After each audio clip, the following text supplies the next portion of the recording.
अस्सलाम वालेकुम। आज हम आपको मूंग की दाल के मज़ेदार पकोड़े जो है वो बनाना सिखाएंगे। जिसके लिए हमने लिया है मूंग की दाल का जो बेसन है वो हमने 1 कप लिया है। हाफ टी स्पून ज़ीरा है, 1 टीस्पून जो है वो कुटी हुई मिर्चें हैं और हाफ टी स्पून नमक है। ये पानी है घोलने के लिए। चले हम शुरू करते हैं। बिस्मिल्लाहिर्रहमानिर्रहीम। ये ज़ीरा, कुटी हुई मिर्चें हैं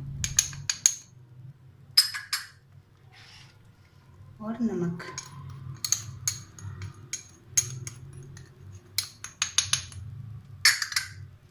पहले इसको अच्छी तरह मिक्स कर लें।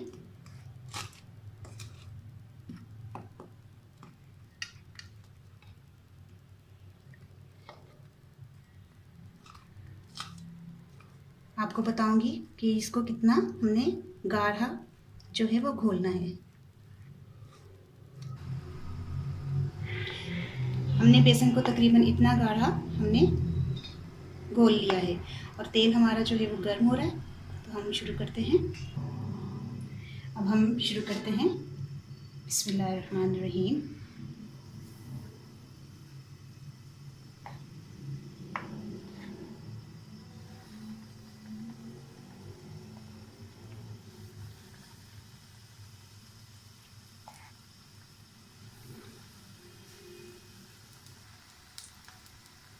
ये हमने जैसे ही लाल होंगे ये, तो फिर हम इसको निकालते हैं।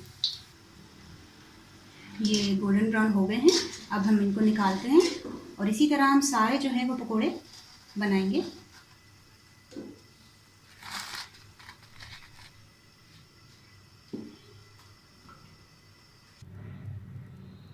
देखिए माशाल्लाह से कितने प्यारे हमने जो है वो मूंग की दाल के पकोड़े बनाए हैं। आप भी ज़रूर ट्राई कीजिएगा और मुझे दुआ में याद रखिएगा।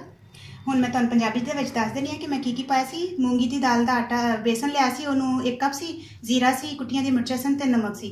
ਉਹਨਾਂ ਨੂੰ ਗਾੜਾ ਜਿਹਾ ਜ਼ਰਾ ਘੋਲ ਲਿਆ ਸੀ ਤੇ ਉਹ ਤੇਲ 'ਚ ਫਰਾਈ ਕਰ ਲਿਆ ਤੇ ਹੁਣ ਤੁਹਾਡੇ ਸਾਹਮਣੇ ਨੇ। ਮਾਸ਼ਾਅੱਲਾ ਬੜੇ ਟੇਸਟੀ ਹੁੰਦੇ ਨੇ, ਜ਼ਰੂਰ ਟਰਾਈ ਕਰਨਾ ਔਰ ਮੈਨੂੰ ਦੁਆਵਾਂ 'ਚ ਯਾਦ ਰੱਖਣਾ। ਇਮਲੀ ਦੀ ਚਟਨੀ ਦੇ ਨਾਲ ਖਾਓ ਜਾਂ ਕੈਚਅਪ ਦੇ ਨਾਲ ਖਾਓ ਤੇ ਬਹੁਤ ਮਜ਼ਾ ਆਉਂਦਾ ਹੈ।